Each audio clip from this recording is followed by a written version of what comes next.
December 31 హైదరాబాద్లో యువత ఉత్సాహంలో మునిగిపోతూ ఉంది.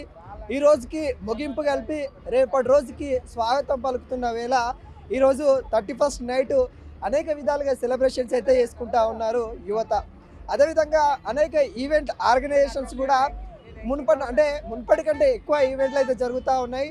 వాటికి సంబంధించి కూడా నెల రోజుల నుండి ప్రణాళిక సిద్ధం చేస్తూ ఈవెంట్లకు సంబంధించిన టికెట్లు తీసుకుంటూ వాళ్ళు సెలబ్రేషన్ చేసుకోవడానికి యువత ఈవెంట్ల దగ్గర తండోపతండాలుగా వెళ్తున్న దృశ్యాలు అయితే మనమైతే చూస్తూ ఉన్నాము.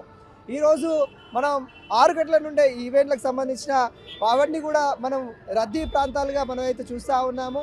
ముఖ్యంగా హైటెక్ సిటీ కావచ్చు, అటు అమీర్పేట కావచ్చు, అటు సరూర్ నగర్ కావచ్చు, ఇటు ఉప్పల్ కావచ్చు, 4 ప్రాంతాలలో కూడా యువత సెలబ్రేషన్ చేసుకుంటూ వాళ్ళ యొక్క ఎంజాయ్మెంట్ని చేసుకుంటున్న పరిస్థితి కనబడుతుంది.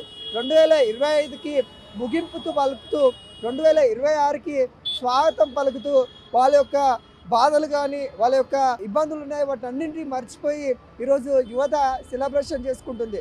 కానీ ఈ సమయంలో మనము సేఫ్టీ గురించి కూడా అంతే మాట్లాడుకోవాలి.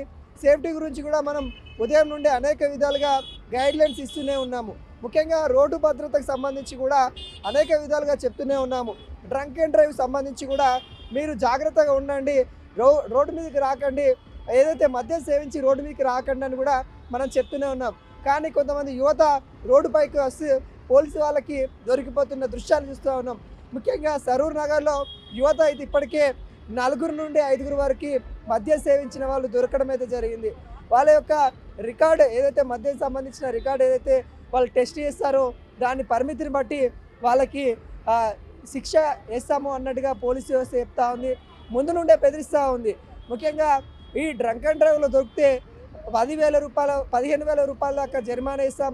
మొదటిసారి అయితే 6,000 రూపాయలు, తర్వాత రెండో కేసు అయితే 15,000 రూపాయల జరిమానా వేస్తామని వాళ్ళు ముందు నుండి చెప్తున్న పరిస్థితి కనబడుతుంది. కానీ యువత మద్యం సేవించి రోడ్డుపైకి వస్తూ ఉన్నారు. వాళ్ళని పోలీసు వాళ్ళు కట్టడి చేస్తూ ఉన్న ప్రయత్నం అయితే కనబడుతూ ఉంది. ప్రతి ఒక్కరు కూడా ఇక్కడ సెలబ్రేషన్స్లో హైదరాబాద్ మునిగిపోయింది, మొత్తం కాంతులతో దివ్యల కాంతులతో వెలిసిపోతుందని కూడా మనం అయితే చెప్పుకుంటున్నాను. ఈరోజు ముగింపు కలిపి రేపటి రోజుకి స్వాగతం చెప్పుకుందాము.